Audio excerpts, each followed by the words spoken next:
The HistoryMakers is an educational institution dedicated to recording and preserving the personal histories of well-known and unsung African Americans. Back to School, an initiative of the HistoryMakers, links schools across the country with living African American history makers. I'm Eric Clemons, host of Comcast Newsmakers, and joining me today is Les Payne, Pulitzer Prize-winning journalist and author, and a history maker in his own right. Les, thanks for being with us on the program today. Thank you, Eric. All right, we talked in the opening about the HistoryMakers program and the Back to School program, linking living history makers up to students and talking about your own struggles and experiences that led to your success. If such a program were available when you were a high schooler, how might it have benefited you? Tremendously.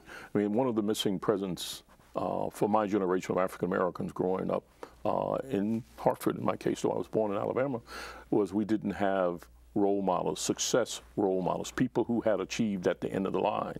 And that's one of the things that I think the program is trying to do.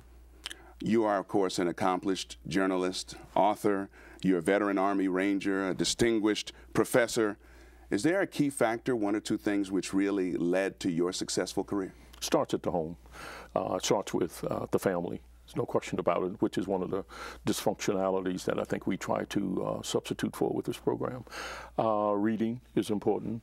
I learned to read when I was 3 1/2 Wow. Because my brother, 4 years older than I, taught me how to read. And I have a brother 2 years older, and I learned how to read with him. In fact, I taught my brother 2 years older than I how to read because I learned with my 4-year-old, the brother 4 years older. So reading was important, and I think reading is important now. It's important for education. A lot of people might not understand the kind of things you've experienced in your high school career.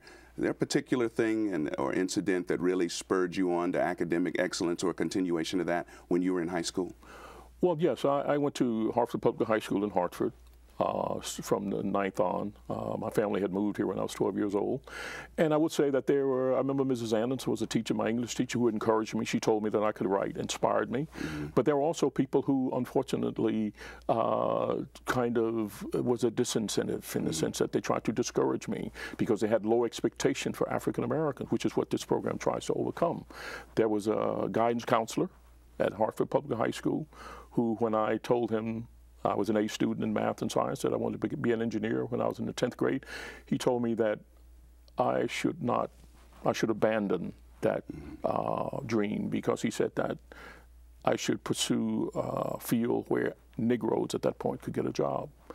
And I was stunned because, you know, Hartford, was, back then Pratt & Whitney was now United Pratt & Whitney, Sikorsky, Hamilton Standard, you know, it was aerospace juggernaut. There was a space race. Sputnik was up. And here I had a guidance counselor telling me not to pursue math and science and engineering.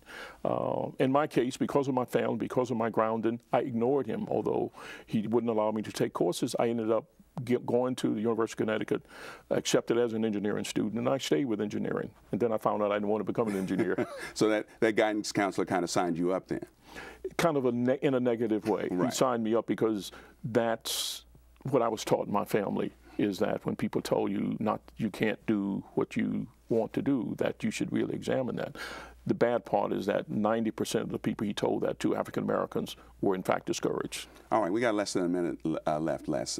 Tell me, if you can, and tell the young people who might be watching this program, any bit of advice to high school students or youngsters who might be going through that experience or in college right now. What advice would you impart to them? Pursue excellence, consider math and science, learn economics, work hard, and work smart as a student, and do well on tests. No matter what people tell you, pursue excellence.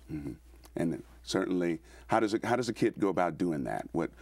Is there a certain pattern you have to? Well, I think that you listen to your parents, and hopefully they have 2 of them in the family, but if they do not, that's not our choice. I think they have to listen to their teachers. They have to pursue role models. I think they have to pursue people to influence them. All right, Les Payne, thanks so much for being with us. And thank you for watching this edition of HistoryMakers. I'm Eric Clemons for Comcast Newsmakers. We'll see you next time.